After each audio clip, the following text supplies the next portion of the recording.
Bjorn's week 1 video recap. So I'm starting out by offering him the flirt pole to see if he wants to play for a few minutes before we get started here. I do offer them the flirt pole at the beginning of each training session, and then I do offer it again like halfway through just to give them a little break. So when I'm working with the flirt pole, if my puppy's in possession of that toy, I will not drag them across the floor or lift them up off the ground. I might just put like some gentle opposition on it, play a little bit of tug with them, but for the most part, keeping it pretty gentle. Okay, so again, we do this for a couple minutes at the beginning of the training session. Sometimes when I bring the puppies in here, they see my treat pouch, they know it's time to work, so they're more interested in me and the food than the flirt pole, and that's totally fine. I do just want to at least offer it to the puppies first, okay? What do you think, bud? Okay, we're gonna get started here. So the first thing we cover in week 1 is charging our reward marker. So we're gonna be using a clicker for this. So our reward marker lets our puppy know when they got a behavior correct, and it will always be followed by a piece of food. So to start out, the puppies don't know what this clicker means, so we have to charge our clicker. So when we are charging our clicker, we are not asking them for any behaviors. We don't even really need to say their name. We are just going to click once and give them a piece of food. So I just want my puppies to have a really solid, strong association between hearing that click and being rewarded with that piece of food. So I do this at the beginning of every training session, maybe, I don't know, 4 or 5 times before we're gonna get started here. Good job, Bjorn. Okay, then the first exercise we're gonna get into after we charge our clicker is following a food lure. So when I'm using a food lure with my puppy, I'm gonna hold a piece of food flat in my hand with my thumb, and my palm is gonna be facing the puppy. So the idea is when I'm luring with a piece of food, I want the puppy staying connected to my hand that whole time. So what we're gonna do to start out is I'm just gonna get Bjorn to take a few steps with me before I click and then release that piece of food. So getting him interested in the food first and then taking a couple steps. You see he's staying connected the whole time. And then I'm gonna click and release that piece of food to him.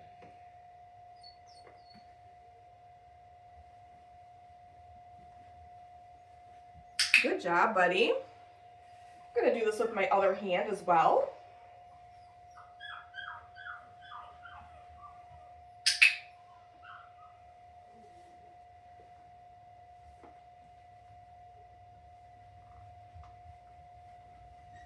What a good puppy. And then we've also been pairing this with his name. So I'm gonna do the same thing, but as we're moving, I'm just gonna say his name. Bjorn. So this is a really great way to start to work on some name recognition with our puppies. Bjorn. What a good boy.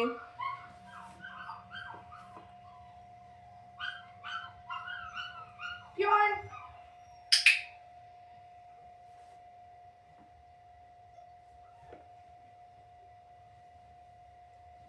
Bjorn. Good job, buddy.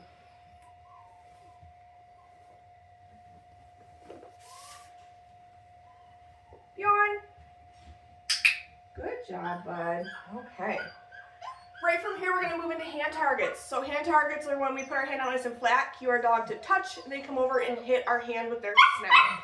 So to start to teach us behavior, I am going to use food. I'm going to have a piece of food in my hand. I'm going to hold it the same way I was holding it when we were working on a food lure. I'm going to show it to Bjorn first, get him interested in the piece of food, and then quickly pull my hand back. When he reconnects with my hand, that's when I'm going to mark with my clicker and release that piece of food to him. So showing him that food, touch, and when he reconnects is when I'm going to feed. We'll do that again. Touch. Good job, buddy. And just like following my food lure, I like to practice this with both hands as well. Touch. Good boy.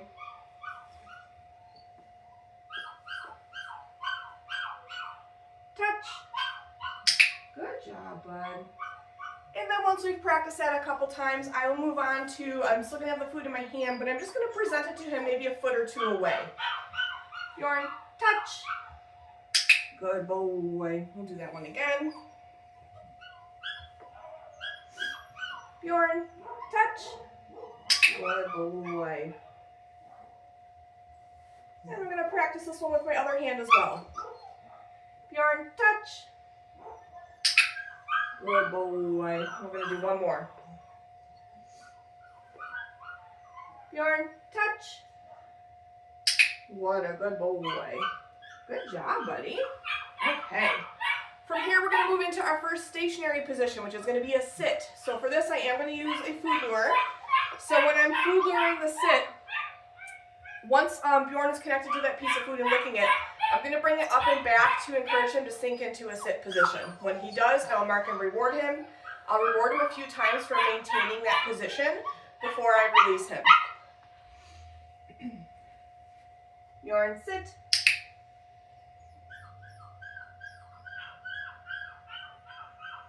Okay. I'm using that okay as a release cue to let him out of that position. We'll do that one again.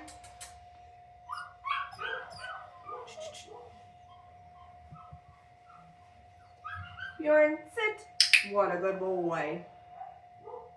Good job, buddy. Okay. We're going to do that one more time here. So if he's already in a sit position, I can either move away to encourage him to stand up. I can toss a reset cookie. Go get it.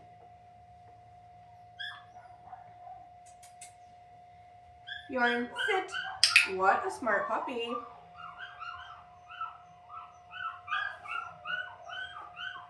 Okay. I think we're going to do one more with him.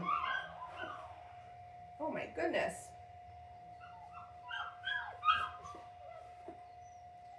Let me toss another reset. Go get it. Bjorn, sit. Good boy.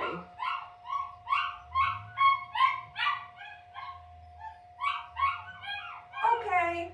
Nice work, bud. The next behavior we introduced to Bjorn this week is our stationing skill, or our mat behavior. So in week 1, our goal with this exercise is to build up the value of him having all 4 paws on the mat. So I don't care what position he's in, but he's going to get rewarded once all 4 paws are on the mat. I will move a mat between each repetition because I do want to create a little bit of excitement, a little bit of drive around this mat skill. I want him seeking it out between each repetition. Look at it.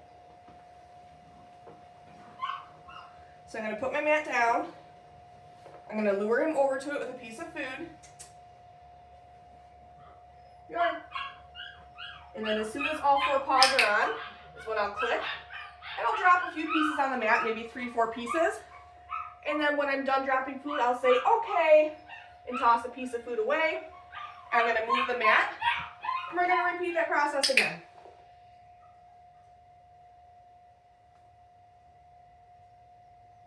Okay. Ooh, you're too quick, buddy. So as you can see, as I move the mat and set it back down, he's seeking out the mat before I really have an opportunity to lure him. That's the goal for week 1. Okay.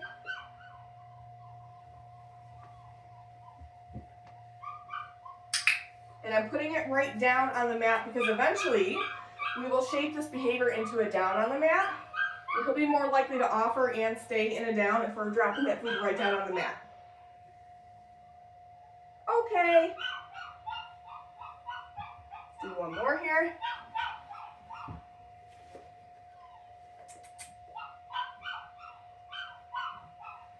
What are you doing over here?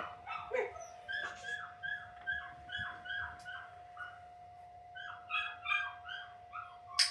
Good boy. Okay. Good job, buddy. All right, and then I will pick up the mat when I'm not working on it with my puppy just to start. Because we're working really hard to build up the value of him being on the mat. If we start to leave it out all the time and he goes on it and he's not being rewarded for it, I don't want it to start to lose its value. So I'm going to offer him a flirt pull again. See if he's interested. Bjorn. Whoa, what's that?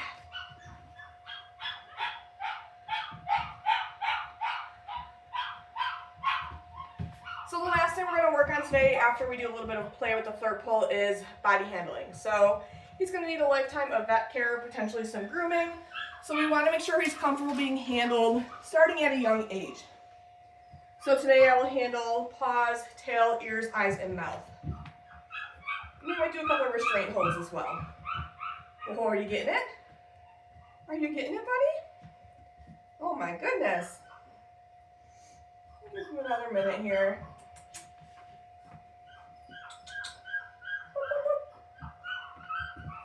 Good boy. Oh my goodness. Okay, we're gonna move into our handling once I get this back from him. Ooh, come here, bud. Okay. So I am going to sit on the floor to do this. You could also sit on the couch and have him on a raised surface as long as it's safe and he's not going to fall off of it. So to start, I'm going to do a restraint hold. You'll see this done commonly at the vet's office. I'm just going to slip my hand under his belly and apply just light pressure for a second or two. So I'm getting him out of the food first, and then I'm going to slip my hand under his belly. Yes. I'm going to mark him with a verbal yes and feed him that piece of food. So you can absolutely use the clicker for this. I personally like to use the yes only because I'm working so close to his face that sometimes that clicker can be a little bit loud. So again, getting him on a piece of food, getting him in a standing position, and I'm just going to slide my hand under his belly. Yes. We'll do that a third time here.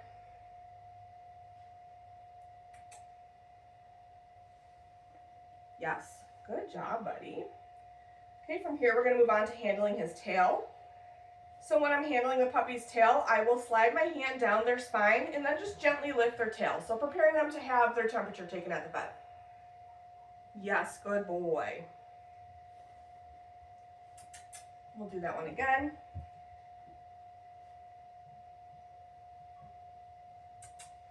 Bjorn, come here, bud. Ooh, what do I got?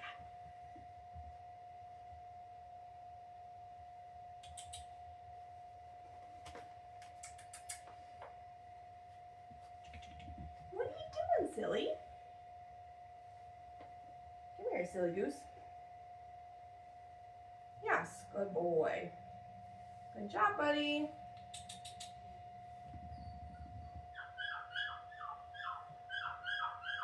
We'll do some handling of his ears. So when I'm working with his ears, I'll get him on that food. He can be in a sit position for this, but I'm just going to flip his ears back. I'm not putting any heavy pressure on them. I'm not pulling on his ears.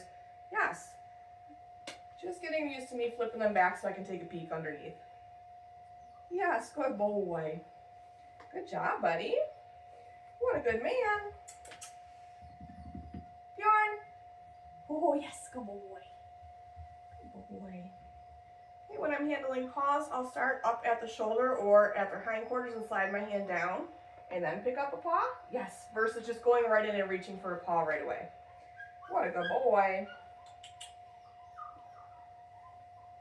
Yes. Oh my goodness, Bubs.